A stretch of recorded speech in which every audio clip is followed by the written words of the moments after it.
Bom, nossa entrevistada é a doutora Luciana Boatê, da Faculdade de Direito da Universidade Federal do Rio de Janeiro. Luciana, você alertou hoje no artigo para a situação dos presídios.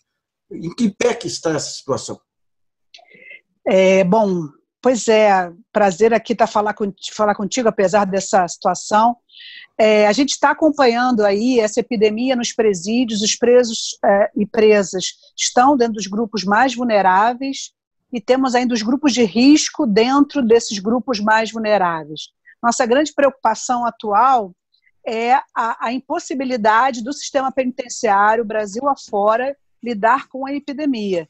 E a gente está tentando aí, são vários grupos, defensorias, grupos de direitos humanos, apoiar a resolução número 62 do CNJ, que já determinou os juízes que adotem medidas de proteção aos grupos mais vulneráveis, dentre eles idosos, socioeducativo, mulheres grávidas, mulheres com filhos, dentro do sistema, presos com doenças pré-existentes, né, com situações já que podem ser agravadas caso eles entrem em contato com o vírus. E o que está acontecendo é que em alguns lugares, em algumas comarcas, está havendo alguma soltura, especialmente de presos e presas que já deveriam estar soltos também. Algumas medidas foram tomadas, mas o que a gente tem muito receio é que está havendo agora, inclusive, por parte do ministro da Justiça, Sérgio Moro, já manifestada também, a intenção de impedir essa soltura. Então, uma política desse governo atual de simplesmente não desencarcerar ninguém dentro dessa epidemia, o que a gente acha muito grave, porque a situação é impossível fazer a prevenção devida dentro dos presídios. Não dá para deixar as pessoas trancadas, sem equipamento de higiene, sem ter acesso à água. Isso implica em riscos, isso implica... Alô? Oi, voltou. Voltou. Isso implica em riscos, inclusive, aos agentes penitenciários também. Então, é necessário seguir aí as regras, que, inclusive, a OMS também já recomendou desencarceramento de parte dos presos, justamente para ter condições de efetivar medidas de prevenção. Como está pelas nossas penitenciárias, não vai ser possível. Esses presos e presas vão morrer. Luciano, se for dividir entre o pessoal que tem prisão sem julgamento e tudo, como é que está essa população carcerária? Bom, hoje o Brasil tem a terceira maior população carcerária do mundo, mas com um déficit de vagas de quase metade, né? Tem um sobrenúmero de pessoas que beira já mais de 50% da capacidade. Há também uma questão hoje que é a falta de condições nesse cenário. Nós temos 40% de presos provisórios, ou seja, presos que sequer tiveram a confirmação de sua condenação em primeira instância, que nem deveriam estar encarcerados, né? Então, a situação do Brasil é de uma má gestão desse sistema, de um excessivo encarceramento, inclusive de crimes leves, pessoas sem envolvimento, desarmadas, muitos presos, muitos jovens pobres, negros, presos por tráfico, pelo pequeno tráfico no varejo. Essa juventude está sendo encarcerada maciçamente, sem que a gente tenha nenhum resultado positivo, e hoje essa pandemia afetando aí essa população mais vulnerável. Então, apesar dos esforços de várias entidades, defensorias, temos aí muita gente trabalhando na defesa dos direitos dessas pessoas, né, em defesa aí de uma perspectiva de soltura e de criar possibilidades de fazer a prevenção, ou seja, o que a gente, nesse momento, não se quer abrir as portas do presídio, embora, nesse cenário, talvez fosse a medida de saúde mais adequada, porque uma prisão não é compatível com prevenção. Mas o que está se sugerindo, está sendo promovido pelo CNJ, que a gente apoia, é uma redução desse superencarceramento para condições mínimas de se poder fazer uma prevenção dentro do sistema.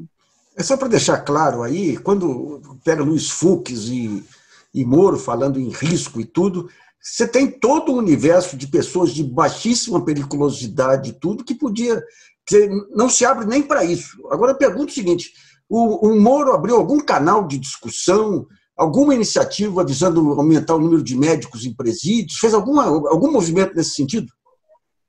Olha, que a gente tem conhecimento, tem uma cobrança, né, uma cobrança concreta de medidas. É possível que alguma coisa esteja sendo feita, mas eu também não vejo nem visibilidade para isso, né? Nem o governo. Então, é possível que esteja sendo feito muito pouco ainda, porque senão eles também dariam visibilidade, né? Enfim, mas suas declarações sempre estão indo na linha, tanto do Moro, como infelizmente do ministro Fux, né?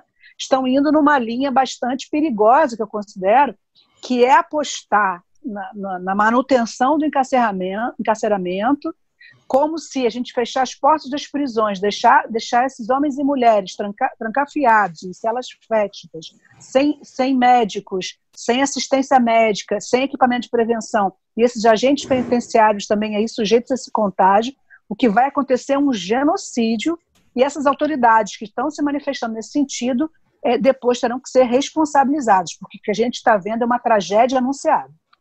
Então, o Moro declarou outro dia que, como não tem nenhum caso, não tem risco de caso em presídio.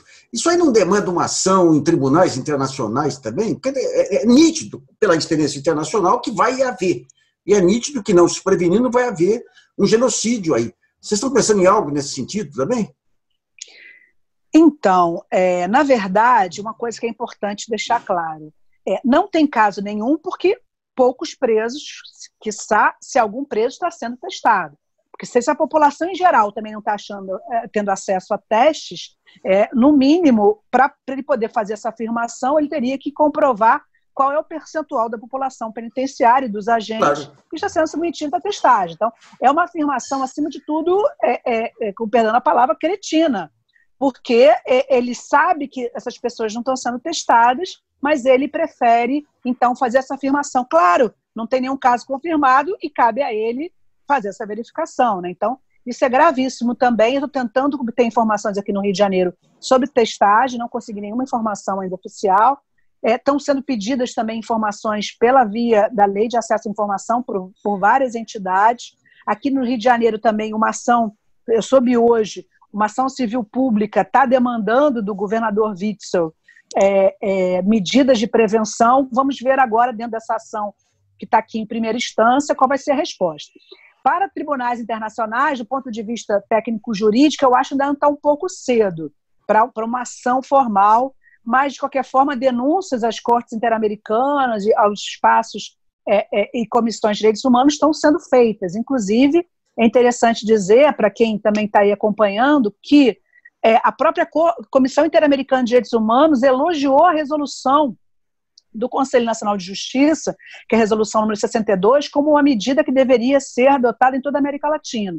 Então, nós temos uma sinalização do CNJ, temos, em tese, uma obrigação dos juízes de cumprir essa resolução. Então, o que a gente está apostando nesse momento, como medida mais urgente, é a cobrança na Justiça, especialmente nas varas de execuções, ali na base, quem tem a caneta, falando caneta, né? Quem tem a caneta ali para soltar esses presos, tentando fazer cobranças e apostar, enfim, na pressão para o judiciário poder soltar esses presos e essas presas. Luciano, obrigado por sua entrevista, viu? Obrigada a você. Sorte aí para nós.